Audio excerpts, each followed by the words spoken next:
Today on Straight Talk about smart food, getting creative to pack in the protein and turn up the fiber. And it's always a good day when Sarah's in the test kitchen. This is Straight Talk about smart food, a podcast about that fascinating place where food and science intersect. Hello, everyone. Welcome to Straight Talk about smart food. This is Tanya Jurideshashai. I'm the Vice President of R&D at MGP Ingredients. I'm Jen Dunn Carlson. I'm a Senior Scientist in Product Development. And I am Sarah Fisher, the Food Technology Manager. Oh, all right. Today we are going to talk about my favorite subject, adding fiber. That's my favorite subject. And the second subject, adding protein in food. Yay. Food. Yay. So the two food categories that I'm going to focus on is the snack part. That's why I have Jen here. And then on the bakery side, that's why I have Sarah. Awesome, great. So couple questions to start with. I would like to know what kind of fiber and proteins are used in the snack and bakery. What's the common one? And I would like to know what are your favorite. Inulin is probably the most common you see in like bars and cereals. It's gotten quite a reputation as being like a good fiber. It's not my favorite fiber. It's fine. It's a fine fiber, right? It works like fiber. I don't know. I'm of two minds, right, when it comes to fiber. I like polydextrose a lot, even though it's not the most commonly used fiber, but like if you're trying to do it for sugar reduction or replacement, they have their limitations like most of them do. Yeah, inulin also has some sweetness to it too, right? A tiny bit. Yeah. They all will have some DE. Polydextrose is pretty low. Inulin, I think, I would have to look it up to be sure, but I think it's in that 20 DE range, but I don't remember off the top. It's not in there off the top. I agree with you. I cannot tolerate inulin myself. So that's one of my problems with it is that it has a pretty low digestibility tolerance. I mean, it's there, but because it has its function, it does. But because you stack it in all of the products together, like the total fiber of inulin that you can consume, especially if you do it across several products, can be higher than. What's your favorite? At least, in the bakery area, if we add inulin, then sometimes it's a little harder to work with, at least for like the hydration of the inulin. Do you see that same kind of challenge in other areas? Well, it's sticky, right? It's hygroscopic, like most of them. I mean, of the, I want to say extracted fibers, right? Like inulin, polydextrose is hygroscopic too, so it can be real sticky to work with. Yeah, I find it kind of just makes a paste kind of thing versus if I use other fibers, like our resistant wheat starch, it acts similar to flour. So I find that just a little easier to use. It's interesting because like the application makes such a big difference, right? Like I love resistant wheat in baked products. Like to see it, like it's such a great way to like dose in fiber without really sacrificing function or browning or any of those things, right? But if you tried to put it in like a chocolate, like a reduced sugar chocolate, that's actually kind of hard. Like FiberSim for me in that application, it's hard to refine it down to be actually smooth enough to be a chocolate, like in like a bar form, right? If you're using it as like a nutritional bar coating, where it might have already some grittiness from the protein or grittiness from the crust, you can kind of get away with the coating being a little gritty too. But fibers are notoriously hard in like chocolates and stuff because especially if you're talking like an inulin or a long strand of fiber, like a cellulose, right? It's really hard. They can string out and create like filaments rather than like breaking into pieces like a crystalline sugar. And so it'll create long filaments that will like squish out through the refining rolls, and then it'll still be gritty when you go to actually eat it. So when you do snack part on, you said inulin and polydextrose, you use that as part of the binding system, or how do you use those fiber? Yeah, so you could use it. You can use it as part of the binder. I wouldn't if it's like a protein bar, like a sort of in that Quest bar realm. You can sometimes integrate it as a powder, but it depends on what you're trying to do. Okay, I see. But I see as when you talk about putting fibersome type product, RS4 or other resistant starch into the snacks, I can see it not in the binding system, but maybe inside the crisp itself or as part of like the cookie part of, what do you call that, the cookie part? Like the Yeah, wafer. the yeah, bars. sort of like the base bar. So Yeah. if you have a layered bar where you've got like a Nature Valley type bar with like a nougat on top, and then that's drizzled and what have you, you can definitely dose that fiber in on the baked part, right? Where you can put it into like that and have it be a part of. It's a more, I want to say natural, but like it fits more Yeah. cohesively there, Yeah. rather than trying to just like sprinkle it in on the binder. Yeah, sure. No, now I want to know about bakery. So, Yeah. what's the commonly used one, and what's your favorite? So at least let's just talk about bread. That'll be a little Sure. easier. And we have done some studies adding different fibers to bread and, you know, how they react different, how it feels in the dough stage, you know, what's the volume like, that kind of thing. And so, of course, my favorite is that resistant wheat starch. I'm just so used to taking out the flour, putting in some of that RS4 wheat starch fiber sim, and then also supplement it with some of the protein too, wheat protein isolates. And it just seems like it works well. The dough, it handles well. And versus like when I'm trying to use inulin with it as well, it just more pastier. It has a different texture and feel to it. And then, right, we've done other fiber tests as well, like cellulose fiber, oat fiber. Oat fiber might make it have the whole crumb as well, will look a little darker, like brown as Interesting. well. I was Yeah. wondering if it like affected low volume a lot, like some of those like germ / like oat fiber cellulose. Do they act like a shortening and like decrease low volume, or? I can help too. So, back in my old life, I did similar studies comparing all the commonly used fiber in the market, put into a bread, and what it looks like. One of the challenge, and I'm sure Sarah see the same thing, it's like you can add not so much fiber. The cellulosic type, like cellulose oat fiber, you cannot add so much, and then the dough become really weak, because these type of fiber requires a lot of water, so you have to add so much, so your dough have really weak dough, and then you bake it off, and then you have collapsed structure. sad It's a loaves. very ugly loaf. And oat fiber is sorry, oat fiber guys. It's Yeah. probably one of my least favorite one to add into bread. But you can add in a small amount. I think it's good, but I don't like the color. Sorry. Yeah, I've seen. Yeah, I'm not a huge fan of the oat fiber, but I guess the only pro I've kind of noticed is that then it kind of helps distract the consumer from some of those other maybe healthier ingredients you're trying to put into this bread. So then you kind of have one thing to be like, oh, that different flavor is from the oat. I guess then you kind of like point the blame on one thing, Right. and I've then seen people are that. more okay with it. I guess. Yeah. The only place I've seen oat fiber really work, and even then it's in small doses, is actually chicken marinades.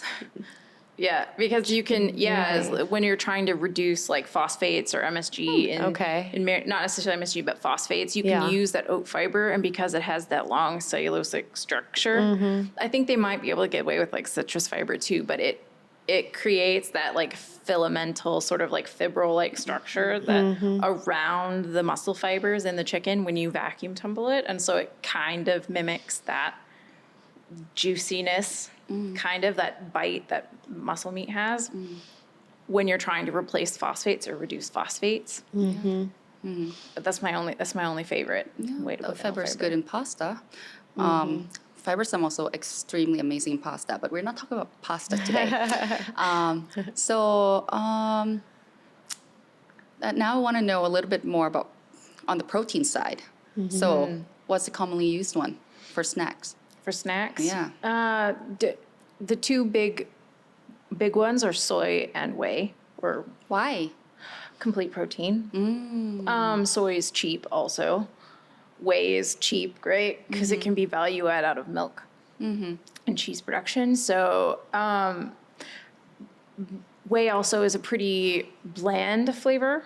So you can, if you're talking protein bars, it fits well with common sweet brown type profiles like your peanut butter, your maple, your birthday cake. It's got that buttery note in it, or cheese note, depending on how whey forward it is, but it fits with those profiles really well.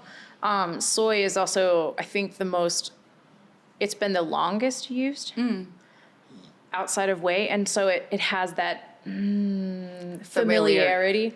So know what you mean. yeah, Yeah. so even though it has that beanie characteristic to it that you have to mask a lot of times, when they've improved a lot there, those two are the most common when you're talking You see about more pea lately? yeah, as people started trying to reduce allergens and remove allergens, pea protein has gotten really popular. I've seen bean too.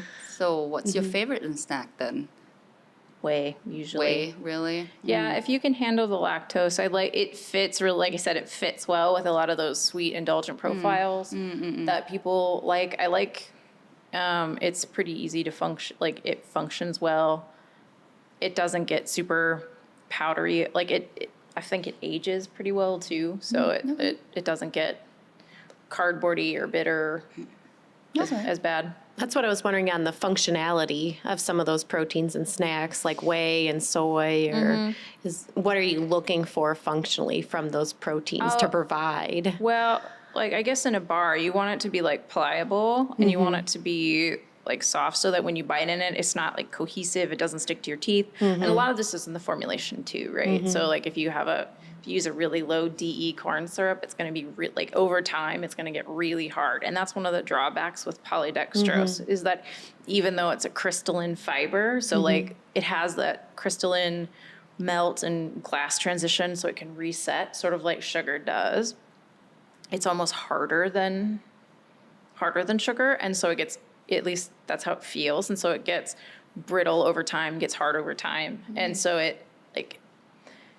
you want the same thing with the protein. You don't want it to get hard, and you don't want it to be powdery, and you don't want, you don't want it to be like super sticky. So some of that is in the processing too, right? Like if you overhydrate your proteins, you're gonna be sorry. Yeah. How about the baking side? Yeah, baking side, I guess it's where you do want some functional proteins there because you need that structure for a lot of those bakery products to, hold up those gas cells, ones that can work well during processing. So then, you can have that nice elastic yet extensible structure. And that's from that gluten. I just, that's what provides that structure. Do you see a lot of like introduction of other types of protein, like a whey or a soy or pea protein in bread, like outside of? I've seen it, right, in some bakery, but also in like plant-based products too. That Because they'll wheat add isn't in. plant-based. Yeah. No, like the whey. I've seen like putting in whey protein in plant-based products, like nuggets or something like that. Soy protein, that kind of thing, to have a different structure. I think in some vegan jerkies worked in throwing those in there too, and Vegan jerky with whey, but not with whey, but with soy. And trying it out to make like an alternative, I guess, jerky. So we tried to put in some whey to see how it reacts, that type of thing. But of course, you can't then call it vegan. So but just in. I guess just liking the bite and texture. I mean, would it have, I wonder then if you're talking in jerky, that sort of like chewy texture. I would imagine like a wheat isolate, because when you work the tar out of wheat isolate, it gets that nice rubbery kind of texture. And then you got to work on, which wheat protein isolate you're using, because maybe sometimes it'll get too tough or too chewy. Now you're like chewing way too many times. But I think it was actually working on some fish products, alternative fish products that like the whey protein in it. That's, I can see that. Interesting. And also thinking about what color all these proteins are, the source of it. Oh my gosh. And I think that's probably another reason why you put it into fish, because you want that nice light color. Yeah. And maybe some of the alternative proteins. Some of the they're weird- too dark. Yeah. So I've seen like, was it a pumpkin seed protein that was like Oh yeah. green? Yeah. And like, Uh-huh. or like hemp seed protein is kind of grayish, which is an interesting, like, There's think some that- lighter color ones too. there is, but like when you get, like if it has too many hulls in it, or if they haven't done a good job of separating out some of the chaff, you know, you can get some really funny colors. Like I've seen in bean proteins too, you can get some like yellow and some like Yeah. interesting colors. Well, hey, they came out with different colored ketchups. You know, they That's had a purple one. Wasn't there a green one I too? think at one So point, why there was not? like a green one.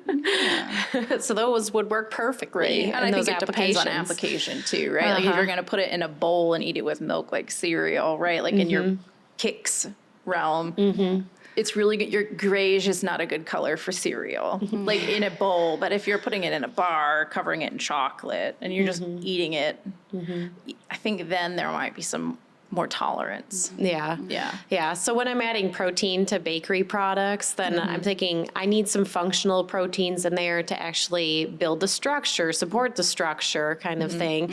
And then if you're trying to do like a very high protein product, you also have to have other proteins there too to help out with, you know, PDCAS, that whole thing.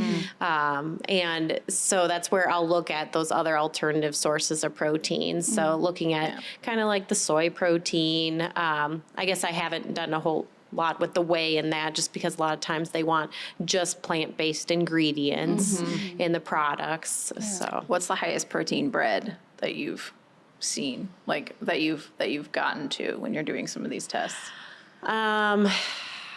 I don't remember. Is I that when mean, it like tips over into that keto realm? When Yeah, you're, I guess when you that's start getting it. the super duper high protein. Right. Yeah. I think that I'm usually working on like the higher fiber, and then I just put in enough protein in there that will make a good quality bread in the end. Sure. I guess I haven't had as many projects where it's like I have this goal of this protein in a bread. I've worked on like pancakes though, like higher protein pancakes. That'd be so, interesting. yeah. I agree with you. I don't think there's a better protein for bakery than wheat. It's so functional. It's especially for bread. That is like the life and bread of bread. The flavor, the texture, everything about bread is. A lot of them has to do with the protein. So I agree with you. And trying to get the PDCAS right, you kind of have to think about other protein that you added that's not wheat. You still have to add wheat back so that it has that functionality in the dough and the bread. So I agree with you, Sarah. Yeah. So that's where when I make products, kind of like cookies, for instance, I actually made you guys some chocolate chip cookies here today. And so I added, here's our chocolate chip cookies. So really just a typical chocolate chip cookie recipe to start with. And then, I prefer the chewier cookies. So Yeah. that's what I go for. More brown sugar than white granulated sugar. I like to keep them softer. And then I took out some of the flour and I put in our fiber sims, so our resistant wheat starch, and then also some Arise. This one I put in the 8100. So this one has a more cleaner label, type of extensible wheat protein isolate. And then I also put in some pre-gel 10, so pre-gelatinized starch to help out with moisture retention over time. So let's see here, good source of fiber Good per source. serving. That's what I was curious. I can go up to excellent. I can push it however much you want. I'll put it in there. But I thought for today, for we'll just regular we'll just cookie. do a nice, easy, good source of fiber. I could have put more protein too, but this one I was just working on replacing the eggs. So then you don't have to have eggs. You just put in the wheat protein isolate. Especially just thinking about what's the functionality of that egg. So the wheat protein isolate can easily replace it in cookies. So this is a plant-based cookies with no eggs. How do you do that with our protein isolate? So I think about, what's the egg? What is it used for? what's the functionality of it. So the yolk is going to be really good at emulsifying. And so then in the wheat protein isolate, especially like the 8100, it has some emulsifying capabilities to it. And then in the egg white, there's some components to it. It's a lot of water, so I guess I just add some water back. So for this recipe, you can first actually foam up the wheat protein isolate with water first, kind of like to make something similar to eggs or just kind of react it a little bit. That's at least what we would do also in our angel food cake testing that we've done in the past. Where we have reduced the egg whites in angel food cake by 25% using our wheat protein isolates. Okay. So that's the method for that, is to kind of first, whip it. in the beginning, to kind of aerate it, because that's another good functionality that you get from eggs. Yeah. from the eggs. Yeah. So what? Describe the cookies. What did you think about them? I was very glad. I mean, it definitely fits in that Toll House cookie realm, right? Right in that recipe. It was nice and soft. Yeah. And it was, it didn't taste like fiber. You know how when Not something at all. tastes healthy Yeah. and then it doesn't taste good? This one is healthy and tastes amazing. Yeah. Healthier, tastes amazing. Yes.